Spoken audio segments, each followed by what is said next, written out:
Welcome to this deep dive. Today we're diving straight into something we all deal with, but maybe don't always break down, the language of politics. Right, that often vague language. Exactly.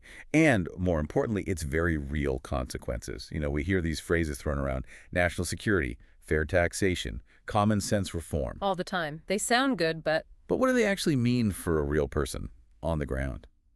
So today we're using an article by Larken Rose called Zoom In as our map, really, to get granular. yeah, to look closely at the human impact behind these big political ideas.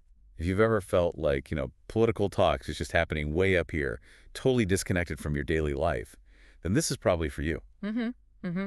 And we'll look at a few different areas. Rose covers things like gun control debates, immigration, the war on drugs, even taxation. Our goal isn't really to get, bogged down in the usual political argument. No, not at all. It's more about understanding what these policies actually do to individuals. What's the mission, maybe? The mission, yeah, is to move past the abstract words and look at the specific human stories, the human impact. Okay, good place to start.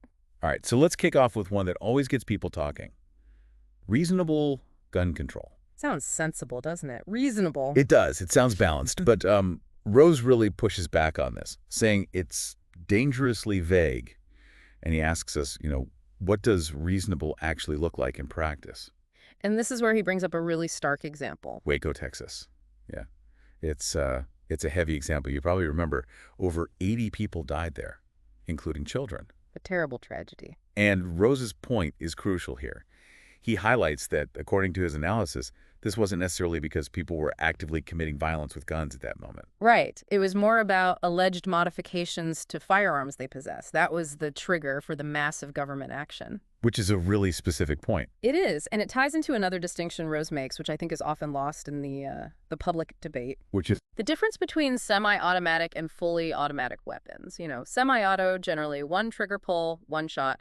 Full auto, hold the trigger, continuous fire. okay.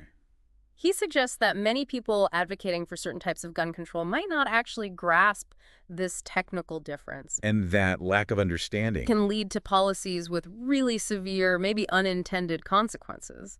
So zooming in, Waco becomes this chilling example of how a broad policy focus on modifications can end tragically for specific people. It forces you to look past the label gun control and see the specific context. Precisely. Euphemisms like reasonable gun control, Rose argues, can end up masking what he sees as, state-sanctioned violence or militarized responses. Okay, let's shift gears a bit. Let's talk about immigration. Another really charged topic. Definitely. And Rose argues that the conversation around immigration often paints this picture of immigrants as a kind of, his words are, a faceless, brown-skinned threat. That's a strong phrase. The idea being it's generalized, dehumanized. Exactly. Yeah. He thinks this kind of abstract portrayal makes it way harder to connect with the individuals actually involved, to feel empathy. So how does he zoom in here? He asks us to imagine a very specific scene. Picture a man, say, from Mexico, living in the U.S. without the official papers.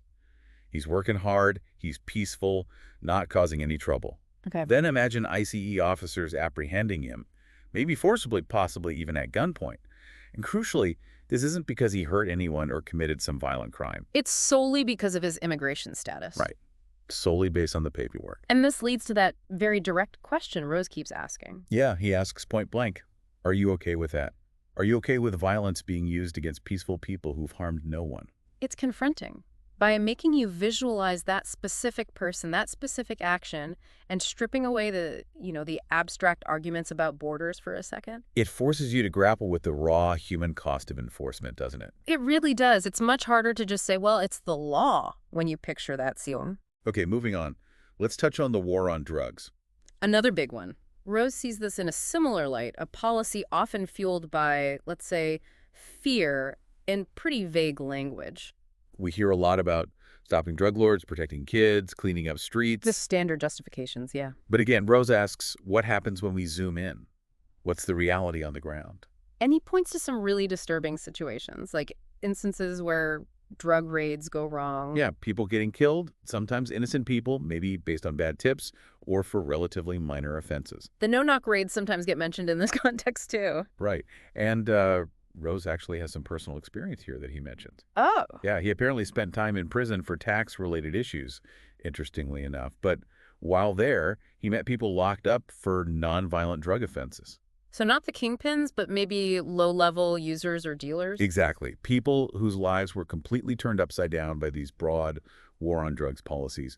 Policies that, many people might support without really thinking deeply about who gets caught in the net.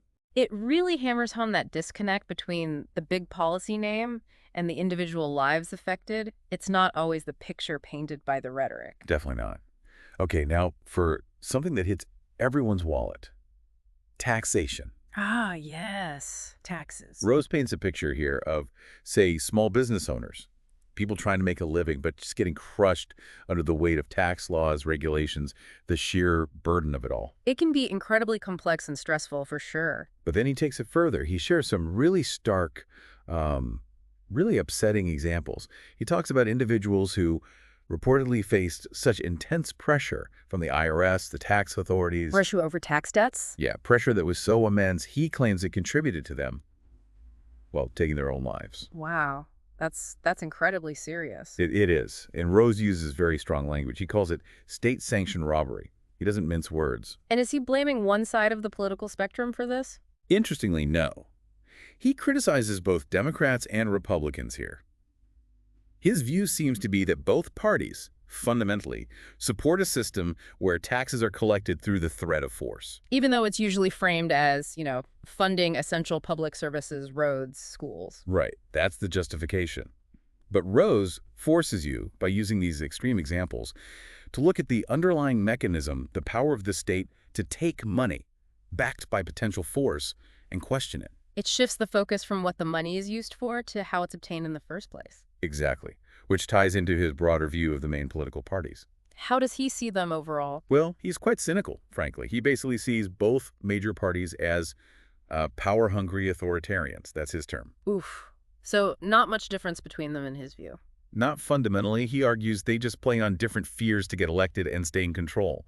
One side might emphasize fear of, say, economic insecurity. The other, maybe fear of social change or external threats. But the end goal is power. That's his take. And he contends that despite all the shouting back and forth, they often end up enforcing very similar kinds of policies that, in his view, limit freedom.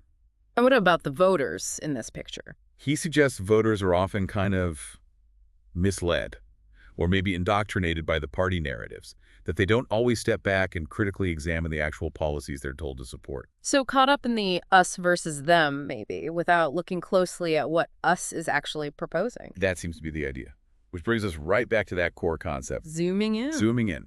Rose's central belief, it seems, is this.